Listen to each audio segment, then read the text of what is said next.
ভাই একটু উত্তরগুলো একটু দিয়ে যান। হ্যালো ভাই, আপনাদের কাছে ফেনীতে আসলে আজকের আমাদের ভাইদের জন্য ইনশাআল্লাহ দিবেন। এটা পরে দিবেন, পরে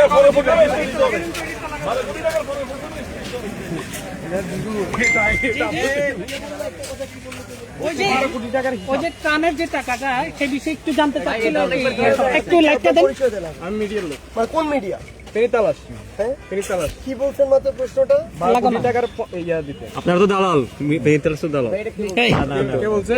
কে বলছে? না, আমরা চিনি। অন্য কোনো মিডিয়া কোশ্চেন করুক, অন্য কোনো মিডিয়া কোশ্চেন করুক। সবার প্রশ্ন না, শোনেন। আপনারা যারা মিডিয়া কর্মী, আমি আপনাদেরকে একটা জিনিস বলি, আপনারা কখনো মিডিয়া মানে পক্ষের আছে আলাপটা হইতেছে, এটা আজকে থেকে 1 বছর আগের আলাপ, 10 মাস আগের আলাপ। আমরা টিএসসি তে আমাদের ব্যক্তিগত উদ্যোগে যত টাকা ত্রাণের উঠানো হয়েছিল তার মধ্যে আমরা এটা একদম অডিট করে, ইন্টারন্যাশনাল একটা ফার্মের মাধ্যমে অডিট করে এটা রিপোর্ট জমা দেওয়া হয়েছে। যে কয়েকটা ছিল পাই টু পাই টাকা ত্রাণ মন্ত্রণালয়ের যে ফান্ড সেখানে আমরা জমা দিছি, ঠিক এই কারণেই, কারণ আমার এই লজিস্টিক্স নাই, আমার এই ম্যান পাওয়ার নাই। আমি আজকে থেকে 1 বছর আগের কথা বলতেছি, অগাস্ট সেপ্টেম্বরের কথা। লজিস্টিক্স নাই, ম্যান পাওয়ার নাই, আমি যে এখানে কাজ করব আমার একটা জেলায় স্ট্রাকচার নাই, আমার এর আগে এই কাজ করার অভিজ্ঞতা নাই, তাহলে আমি যদি এই টাকাগুলো, আমার তো অ্যাবিউজ হয়ে যাইতে পারে। সো আমি কি করব যেন প্রপার ইউজ হয়। এই প্রপার ইউজটা হওয়ার জন্য আমরা ওইখানে দিচ্ছি, কারণ তাদের জনবল আছে, সরকারের ওই জায়গায় দিচ্ছি।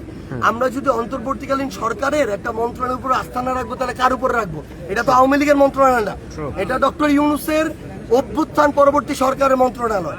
তো আমরা সেখানে দিছি যেন এটার প্রপার ইউজ হয়। তার জনবল আছে, তার অফিস আছে, তার ইনফ্রাস্ট্রাকচার আছে, তার চেইন অফ কমান্ড আছে। প্রত্যেকটা টাকা পাই টু পাই অডিট করে বুঝাই দেওয়া হয়েছে। এখন প্রশ্নটা এটা কাকে করবেন? এই প্রশ্ন করবেন ত্রাণ ও দুর্যোগ মন্ত্রণালয়ের যে উপদেষ্টা তাকে, যে আপনাদেরকে যে অভ্যুত্থান পরবর্তী যে ছাত্ররা যারা নেতৃত্ব দিয়ে আন্দোলন করছে তারা যে আপনাকে অভ্যুত্থানের 9 কোটি টাকা বা সামথিং টাকা বুঝাই দিছে পাই টু পাই, এটা আপনি ফেনীর জন্য কয় টাকা খরচ করছেন, কয় টাকা করেন না, এটার হিসাব দেন। যদি কম করে থাকে তার বেশি, আপনারা সামনে আরো পরিস্থিতি খারাপ হতে পারে। এটার জন্য লজিস্টিক সাপোর্ট যা যা তৈরি করা দরকার এটা আপনারা আপনাদের জায়গা থেকে বুঝে নেবেন।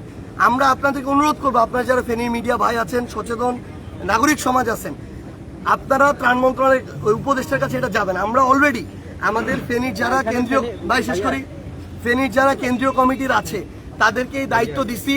তারা আগামী 1 সপ্তাহের মধ্যে ত্রাণ ও দুর্যোগ মন্ত্রণালয়ের যিনি উপদেষ্টা তার সাথে কথা বলে এই খবর নিবেন যে এই টাকা খরচ করা হয়েছে কিনা, যদি না হয় কেন হয় নাই, যদি এর বেশি হয় তাহলে সেই খরচের ডিটেলসটা যেন ফেনীর মানুষের কাছে উপস্থাপন করা হয়।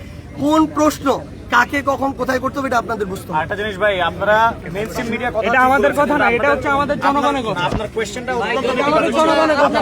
আপনার প্রশ্ন করার ধরনই ঠিক ছিল না। ফেনী তালাশ আপনাদের প্রশ্ন করার ধরনটাই ঠিক ছিল। কেন আপনাকে আপনার প্রশ্ন করার ধরনটাই ঠিক ছিল না। এই যে ওনারা আছে না ইন্ডিপেন্ডেন্ট টেলিভিশন থেকে শুরু করে যারা মেইনস্ট্রিম ছিল তারা কিন্তু এইভাবে প্রশ্ন করেনি। আপনি অত্যন্ত বাজেভাবে প্রশ্নটা করেছেন। প্রশ্নটা ধরন আছে, অন্তত পক্ষে এজ এ সাংবাদিক নিজের ম্যানারটা ঠিক রাখবেন।